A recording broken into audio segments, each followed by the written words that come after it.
Good morning बच्चों।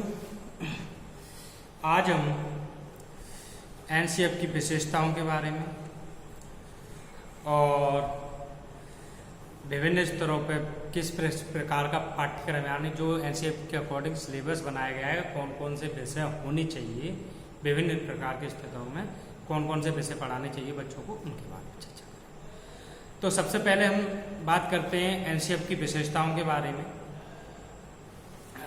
थोड़ा विशेषताओं के बारे में बात करते हैं। तो एनसीएफ की विशेषताएं हैं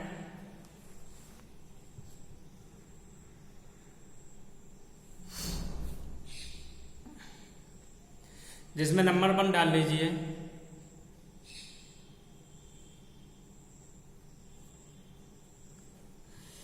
नंबर 1 डाल लीजिए विशेषताओं के अंतर्गत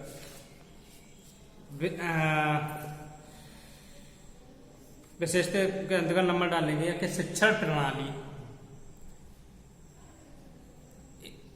प्रणाली या जो भी विषय वस्तु है बाल केंद्रित होना चाहिए, यानी पाठ्यचर्या बाल केंद्रित होनी चाहिए। पाठ्यचर्या एनसीएफ 2005 बाल केंद्रित है, बाल केंद्रित है, ये लिखिए 2005 बाल केंद्रित है, ठीक है। और इसी में सेकंड विशेषता लिख लीजिए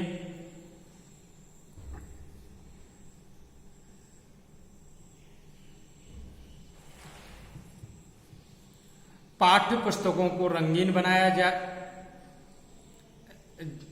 गया और महत्वपूर्ण बिंदुओं को कोष्टक में लिखा जाए।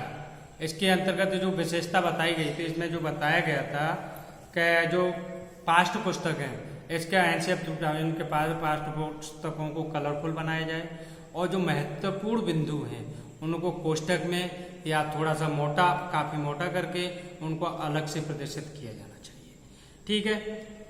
नई शिक्षण विधियों का प्रयोग, शिक्षण विधियों एवं शिक्षण सहायक सामग्रियों का उपयोग किया जाए, ठीक है। एनसीएफ 2005 के अंतर्गत बताया गया कि नई नई शिक्षण विधियों का प्रयोग किया जाए और नई नई शिक्षण सहायक सामग्रियों का प्रयोग किया जाए, ठीक है। नेक्स्ट है इसके बाद क्या पाठ्यक्रम इसमें बताया गया है एनसीएफ 2005 के अंतर्गत बताया गया है कि शैक्षिक व शैक्षणिक क्रियाओं को शामिल किया जाए, यानी पाठ्यचर्या के अंतर्गत शैक्षिक और शैक्षणिक, ठीक है। शैक्षिक के अंतर्गत जो आपके सिलेबस के अकॉर्डिंग है, जो आपका सिलेबस है, उन सारी क्रियाओं को उसमें सम्मिलित किया जाए। साथ ही शैक्षणिक के अंतर्गत आते हैं आपकी प्रार्थना सभा, खेल कूद, जो विभिन्न यानी शैक्षिक कार्यक्रम के अलग, यानी अपने जो विषय वस्तुओं के उसके अलावा जो आप कार्य कर रहे हैं उस कार्य को करने पर का भी प्रावधान है कि उसमें बताया गया कि शैक्षणिक कार्यक्रम में जो भी कराए जा रहे हैं उनका भी समावेशन एनसीएफ 2005 के अंतर्गत मिलता है, ठीक है। और एनसीएफ 2005 देश में एक समान पाठ्यक्रम लागू करने का निर्देश देता है कि संपूर्ण देश में हमारे में एक समान पाठ्यक्रम लागू हो, ठीक है। ये व्यावसायिक शिक्षा प्रदान करना, नेक्स्ट है व्यावसायिक शिक्षा प्रदान करना। उसके बाद है रटंत्र प्रणाली को फिनिश करना, यानी जो अभी मैंने उद्देश्य के अंतर्गत भी बताया था कि रटंत्र प्रणाली को फिनिश करना, यानी जो हमारी एनसीएफ 2000 के कारण रटंत्र जो प्रणाली है वो खत्म हो जाएगी, ठीक है। व्यावसायिक शिक्षा का प्रावधान रखा गया है। और नेक्स्ट है विद्यालय के ज्ञान को बाहरी जीवन से जोड़ना। एनसीएफ 2005 में ये बहुत मुख्य विशेषता है, यानी कि विद्यालय के ज्ञान को बाहरी जीवन से जोड़ना, रटंत्र प्रणाली को खत्म करना, व्यावसायिक शिक्षा प्रदान करना, ठीक है। और पुस्तकीय ज्ञान के साथ साथ और बताया गया है कि पुस्तकीय ज्ञान के साथ साथ व्यवहारिक ज्ञान भी प्रदान करना, पुस्तकीय ज्ञान के साथ साथ व्यवहारिक ज्ञान भी प्रदान करना, ठीक है। सार्वभौमिक, बालक का सार्वभौमिक विकास करना, ठीक है, सार्वभौमिक विकास करना। और सीसीई की व्यवस्था करना, सीसीई की व्यवस्था करना, यानी कंटिन्यूअस कंप्रिहेंशन इवाल्युएशन, यानी सतत व्यापक मूल्यांकन की व्यवस्था करना। ठीक है, ये कुछ विशेषताएं हैं हमारे एनसीएफ की जो इस प्रकार से है। ठीक है, अब बात करते हैं विभिन्न स्तरों पर पाठ्यक्रम जो बनाया गया है किस प्रकार से होना चाहिए, कि कौन कौन से विषय पाठ्यक्रम में होने चाहिए, उनके बारे में बताया गया, तो उन पर चर्चा करते हैं।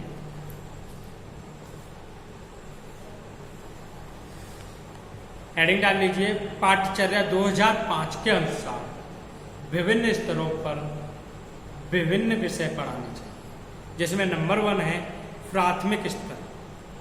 नंबर 1 है प्राथमिक स्तर।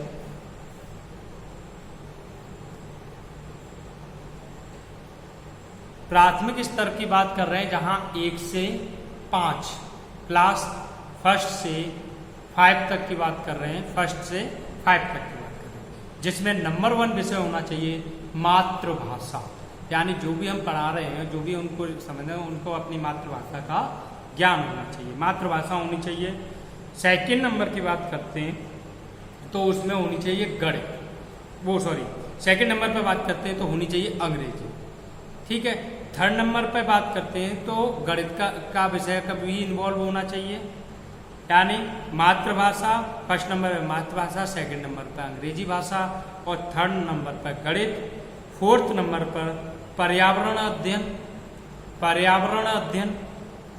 फिफ्थ नंबर पर कला व हस्तशिल्प, यानी थोड़ी बहुत कला, कृषि विज्ञान, जो 5th क्लास में पहुंचते हैं बच्चा, तब जाके थोड़ा हम कृषि विज्ञान वगैरह और हस्तकला, लड़कियों को कढ़ाई बनाई, गृह विज्ञान संबंधी नॉलेज। ठीक है, और इसके बाद 6 है इसी के अंतर्गत स्वास्थ्य शिक्षा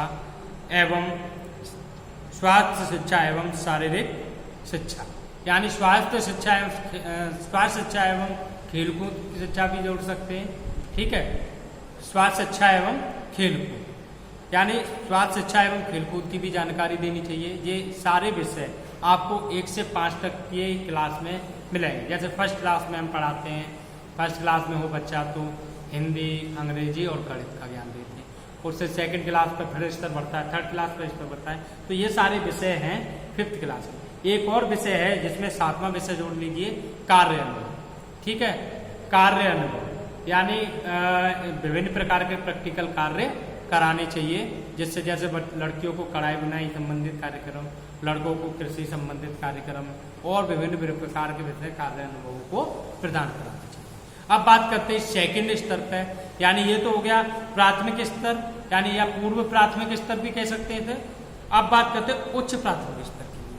उच्च प्राथमिक स्तर पर कौन कौन से विषय होने चाहिए, तो सबसे पहले विषय तो आपका वही है मातृभाषा या क्षेत्रीय भाषा, फिर अंग्रेजी, आधुनिक भारतीय भाषा, फोर्थ नंबर पर गणित है, विज्ञान है, यानी 6 से 8 तक की बात की जा रही है, 6, 7, 8 तक की बात की जा रही है उच्च प्राथमिक स्तर के विद्यार्थियों के लिए, यानी मातृभाषा यानी क्षेत्रीय भाषा। ठीक है, अंग्रेजी होनी चाहिए, आधुनिक भाषा होनी चाहिए, गणित होना चाहिए, विज्ञान होनी चाहिए। ठीक है, सामाजिक विज्ञान का विषय होना चाहिए, स्वास्थ्य शिक्षा का विषय होना चाहिए, कला एवं हस्तशिल्प संबंधित विषय होना चाहिए और कार्य। ठीक है, यानी आधुनिक भारतीय भाषा, मातृभाषा, आधुनिक भारतीय भाषा, अंग्रेजी भाषा, गणित, विज्ञान, सामाजिक विज्ञान, स्वास्थ्य शिक्षा, कला एवं हस्तशिल्प एवं कार्य। ठीक है, यानी ये 9 विषयों को बताया गया है। 6 से 8 तक के बच्चों को लिए इनमें डिवाइड कर दिया जाता है, प्रत्येक स्तर के लिए अलग अलग प्रकार से बच्चों के विषय को बारे में जानकारी दी जाती है। अब बात करते हैं माध्यमिक स्तर पर।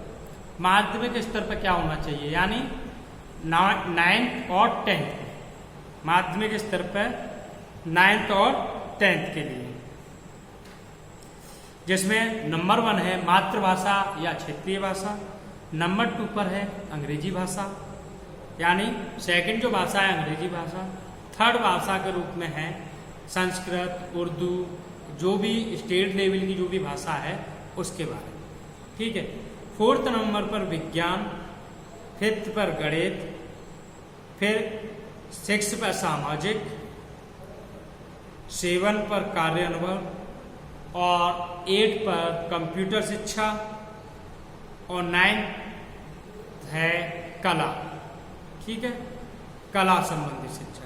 एक बार फिर से बताता हूँ, माध्यमिक स्तर यानी से 9 से 10th के लिए जो बताया गया है मातृभाषा या क्षेत्रीय भाषा, नंबर 2 अंग्रेजी भाषा, नंबर 3 जो संस्कृत भाषा, उर्दू, सिंधी, पंजाबी, जो भाषा तीसरी भाषा जो पढ़ना चाहता है बालक उसके अकॉर्डिंग, जो स्टेट में अलग अलग से होती है उस पर। और 4th नंबर पर है विज्ञान, 5th नंबर पर है गणित और गणित के बाद फिर सामाजिक विज्ञान है, सामाजिक विज्ञान के बाद है स्वास्थ्य शिक्षा, स्वास्थ्य शिक्षा के बाद है कला और कंप्यूटर शिक्षा और कला। अब बात करते हैं उच्च माध्यमिक स्तर पे, यानी 11th 12th के लिए बात करते हैं। 2 स्तर होते हैं, जैसे प्राथमिक शिक्षा की बात करें तो पूर्व प्राथमिक शिक्षा, पूर्व प्राथमिक विद्यालय एंड उच्च प्राथमिक विद्यालय।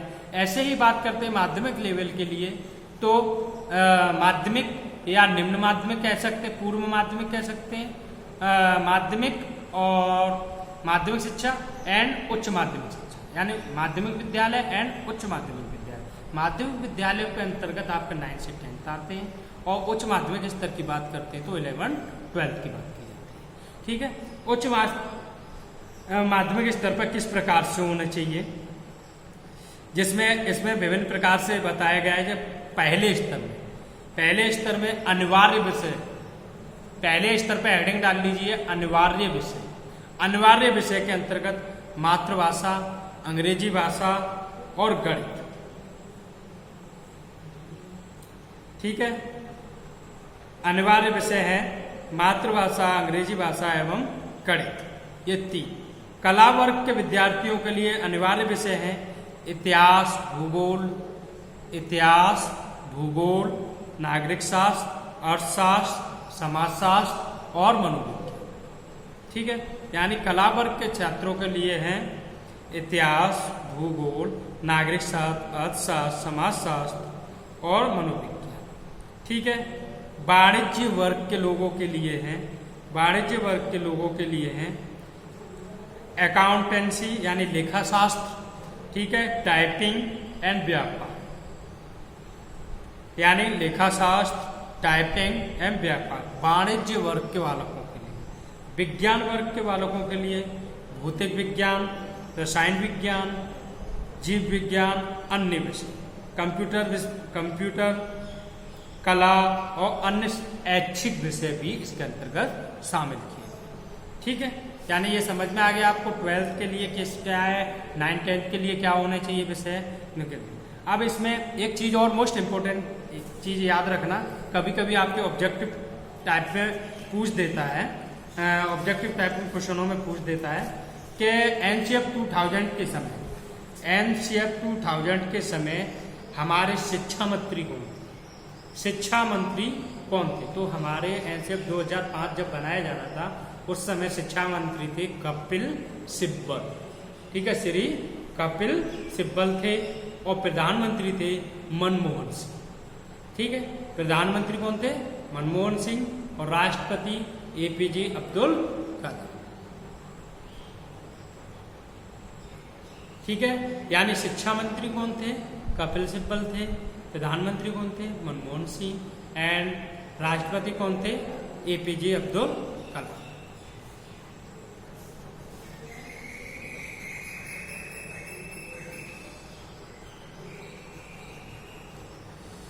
आज के लिए हाँ थोड़ा सा और इसमें बढ़ा लेते हैं एनसीएफ 2005 के सिद्धांत, ठीक है। तो नंबर 1 है इसमें बाल केंद्रित सिद्धांत। बाल केंद्रित सिद्धांत के अंतर्गत बताया गया कि एनसीएफ का निर्माण यानी किसी भी सब्जेक्ट या किसी भी टॉपिक को बनाया जा रहा है उसमें बाल केंद्रित होना चाहिए। पहले क्या था कि शिक्षक केंद्रित चीजें होती थी, शिक्षक के अकॉर्डिंग बनाया जाता था। अब इसमें बालक के अनुसार यानी बालक के स्तर को ध्यान में रखते हुए, उसके मेंटल लेवल को ध्यान में रखते हुए, उसकी वास्तविक आयु को ध्यान में रखते हुए यानी जो एक्चुअल एज है, ठीक है, उसको ध्यान में रखा जाता है और उसका मेंटल एज भी ध्यान में रखा जाता है। इन सारी चीज़ों को ध्यान में रख के बनाया जाता है। जैसे क्लास 5 का बच्चा है, उसकी एज के लिए उस एज में कितने 5 तक के बच्चे आएंगे, उनका मानसिक स्तर कितना होगा, तो किस किस विषय को पढ़ाना चाहिए, कौन कौन से विषय पढ़ाने चाहिए, उनके बारे में जानकारी है। दूसरा, उपयोगिता का सिद्धांत। उपयोगिता के सिद्धांत की बात करते हैं, यानी क्या विभिन्न प्रकार के हमारा जो कंटेंट जो पढ़ाया जा रहा है बालक के लिए कितना उपयोगी है, उसके दैनिक जीवन में उपयोग होगा कि नहीं होगा, इस सारी चीज़ों को बढ़ाया जाने। क्योंकि हर व्यक्ति का नॉर्म्स होता है, हर व्यक्ति जब भी कोई भी चीज़ सीखना चाहता है जब उसके लिए कोई उपयोगी है, अगर उसके लिए कोई उपयोगी नहीं है तो वो उस चीज़ को सीखना नहीं चाहता है। इसलिए हर सब्जेक्ट की उपयोगिता का सिद्धांत को भी ध्यान में रखना चाहिए, सब्जेक्ट को बनाते समय उपयोग में क्या होना चाहिए। ठीक है। रचनात्मक कार्य का सिद्धांत यानी क्रिएटिविटी, प्रत्येक सब्जेक्ट के अंतर्गत क्रिएटिविटी होनी चाहिए, यानी बच्चा सृजनात्मक कार्यों को कर सके। ठीक है। विविधता और लचीलेपन का सिद्धांत। नेक्स्ट है विविधता और लचीलेपन का सिद्धांत। विविधता और लचीलेपन के सिद्धांत की बात करें तो यानी हमारा जो एनसीएफ है इस प्रकार से होना चाहिए जिसमें थोड़ा बहुत लचीलापन होना चाहिए, जिससे कि उस पर आवश्यकता अनुसार उसमें परिवर्तन किया जा सके, उसके कुछ चीज़ों सिचुएशनों में परिवर्तन किया जा सके। ठीक है। नेक्स्ट है इसके बाद सामुदायिक जीवन से संबंध। सामुदायिक जीवन से संबंध का सिद्धांत यानी सामाजिक जीवन से संबंध होना चाहिए। बालक जिस समाज में रह रहा है, जिस क्षेत्र में रह रहा है, उसका जो पाठ्यक्रम है उस क्षेत्र से, उसके समाज से संबंधित होना चाहिए, जिससे उसकी संस्कृति, उसके आध्यात्मिक जीवन संबंधित से उसे जोड़ा जा सके। ठीक है।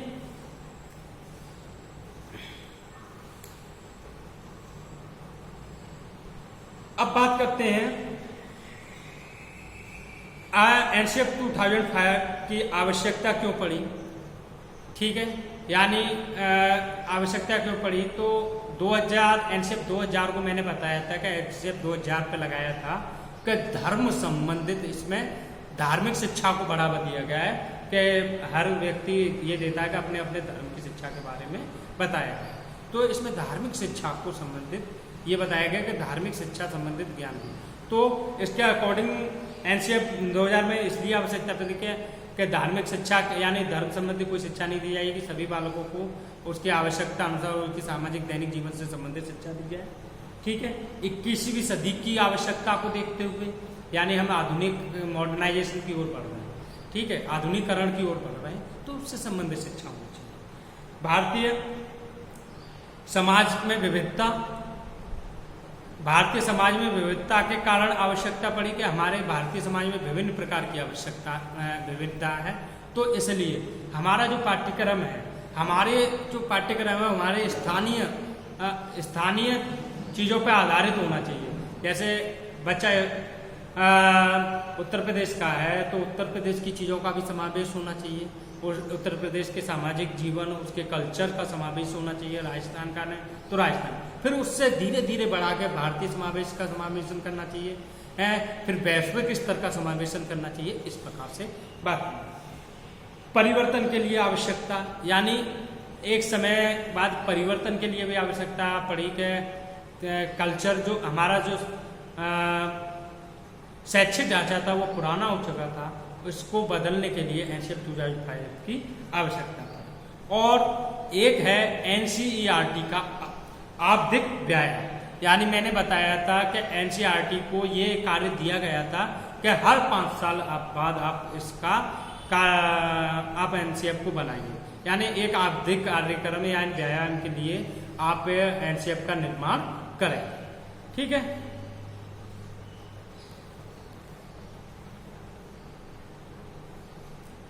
चलिए, आज के लिए इतना ही काफी है। धन्यवाद।